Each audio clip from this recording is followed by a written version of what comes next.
Hello, friends. Robert Bevan here, author of the Caverns and Creatures series of comedy, fantasy novels, and short stories. With me is Sam West, and today we'll be talking about the spell Lightning Bolt. Bzz. There you go. All right, this is the other fireball. Yeah, this is.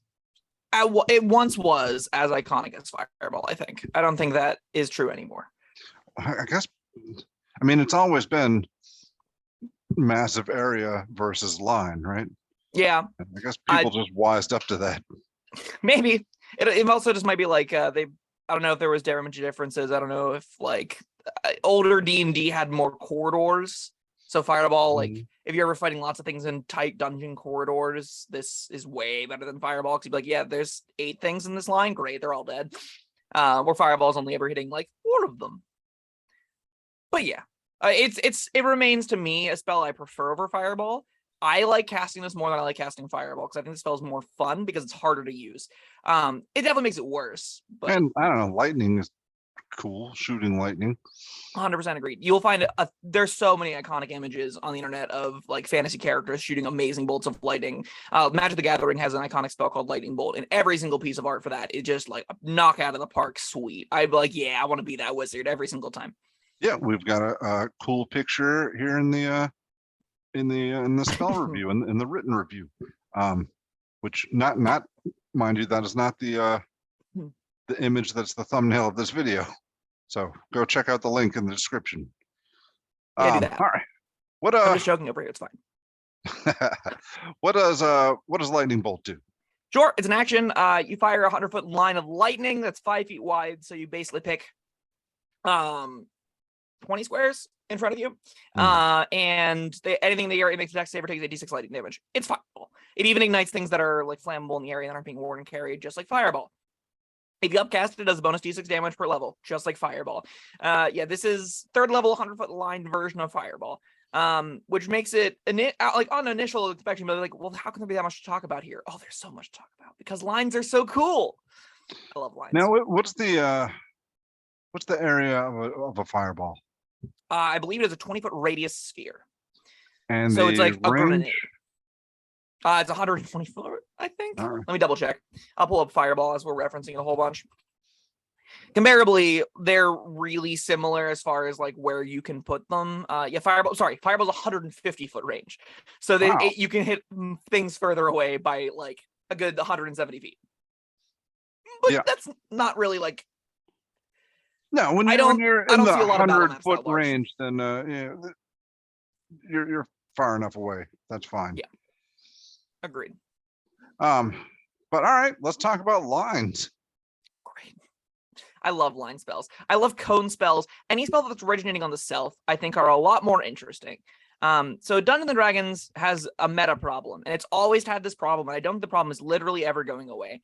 And in my mind, whenever you're like it's honestly the number one thing that breaks my immersion when I'm playing Dungeons and Dragons, outside of the elves and gnomes and magic and whatnot. It is the idea that a person can perfectly scope out exactly 40-foot radius to the nose of where their paladin is and tread exactly the monsters in that space, right?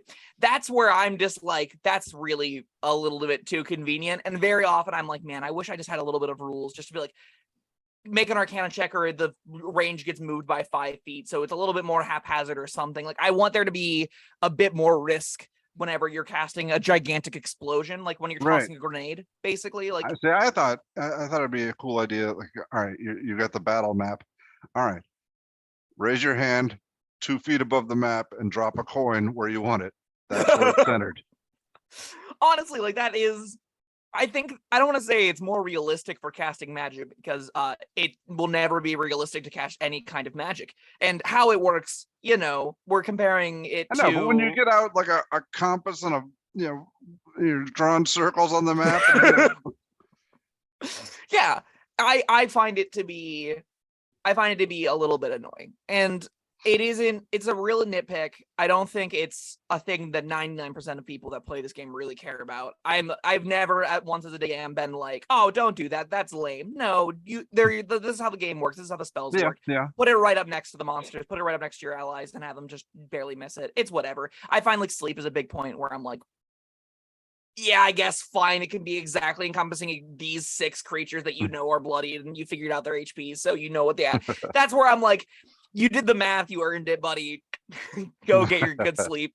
And like, that's part of the fun of sleep. But in any case, the reason that we're talking, I'm making that reference, right, is because any spell that originates from self does not have that problem. Any spell that originates from self, you know where it's going, and you have to figure out how to get it to go where you want. And it's way more of a actual like ask to figure out, okay, how do I position myself so I'm hitting all of the enemies, not hitting my allies, and also not going to get my ass kicked? Because those 3 normally you get to pick 2.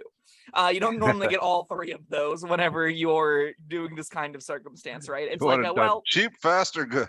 exactly. It's the cone/line problem of Dungeons and Dragons. So you've got like a lot more fun decisions to make. You also have to, I love being able to ask my barbarian, be like, hey, what's your HP at? All right, you'll be fine. Lightning bolt. Yeah. It's a very fun experience. There's a lot of great moments and catastrophic failures that can occur from it. And like, it's a way more reeled in version than a sphere. Spheres are really good at hitting lots of things because I've prefaced before why Fireball is so good, why Burning Hands is so good. Things tend to run at you in a line. Things tend to approach from varieties of angles, right?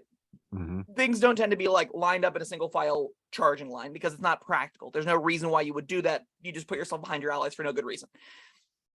It makes it so figuring out how to position a lightning bolt, it's going to ask you to think and move parallel. It's going to make movement options more important. It's going to make teleportation options more important. It's going to make the things that I enjoy dynamic maps having cover. It makes a lot of elements of the game more interesting to me, whereas Fireball is just like, no, it envelops that sphere in a burst of flames. Anything in the area, cover be damned, is getting hit by it.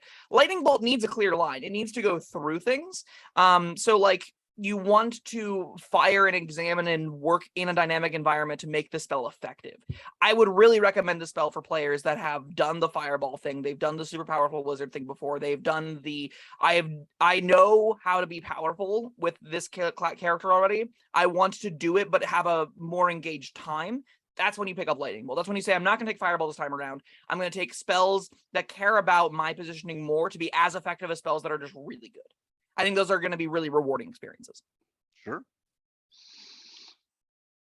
Man, but at the end of the day, does a bunch of damage.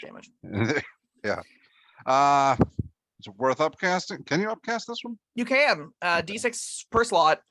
Because it's already above rate for 3rd level spells, it's supposed to be 66. It's 86. It means that you will often find it is reasonable to spend 4th and 5th level spell slots on this just because your other comparative options aren't worth taking, or you have more exciting things at 4th or 5th level that you want to do. I think sorcerers very often, like Storm Sorcerers are iconic at this point. I would say Storm Sorcerers are more iconic than Draconic is from the PHB. These are outside of it.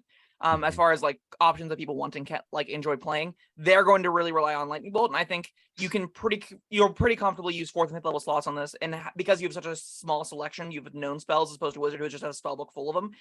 You're going to have a little bit more wiggle room because this is upcastable to get more fun out of combat stuff, or even like utility stuff. As a wizard, nah, you can definitely find better 4th and 5th level spells to upcast or to cast that do damage than this, and also take the other cool things. You probably don't need to ever upcast this if you are a wizard, but it's not the end of the world if you do. Maybe you're an enchanter that just really likes the idea of taking all of the enchantment magic you possibly can find, and you really just don't give a shit about damage spells. You took one because you knew it's your job. Yeah, sure. Upcasting Lightning Bolt's going to be entirely serviceably fine just because the numbers are so high at the base level. Once you get to the really, really high numbers, no, absolutely not. You should be casting 7th, 8th, 11th, 9th level spells that are designed to do damage, because like Meteor Swarm is way more damage than a 9th level Lightning Bolt. Like, it's not close. It's more than double. Like, it's gargantuan difference, right?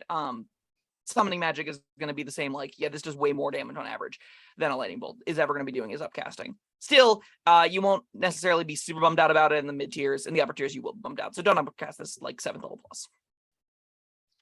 All right, cool. I guess that's Lightning Bolt. You got a rating? This is a 4 just because it does that much damage. But Fireball is a 5 because every encounter is warped around it. Lightning Bolt, DMs have a lot more flexible time managing. It's a lot easier to provide challenging encounters with like you would think even tight corridors would be good for Lightning Bolt. If they're like 30 foot wide, and you have enough enemies encapsulating the space, it can be really hard for your wizard to find a spot to position themselves to make it good, which gives you a lot more play and wiggle room to go back and forth with the gigantic burst of area damage.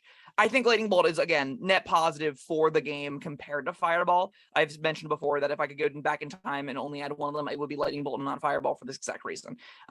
Still, it does enough damage that your DMs that aren't prepared for it just be like, oh, I've been throwing 35, 40 HP bags of hit points to these players for a couple levels, and it's taking them a little while, and then a Lightning Bolt comes through, shreds over half of everything's HP, and it dies in an encounter or a round or two, and you're just like, where'd my encounter go?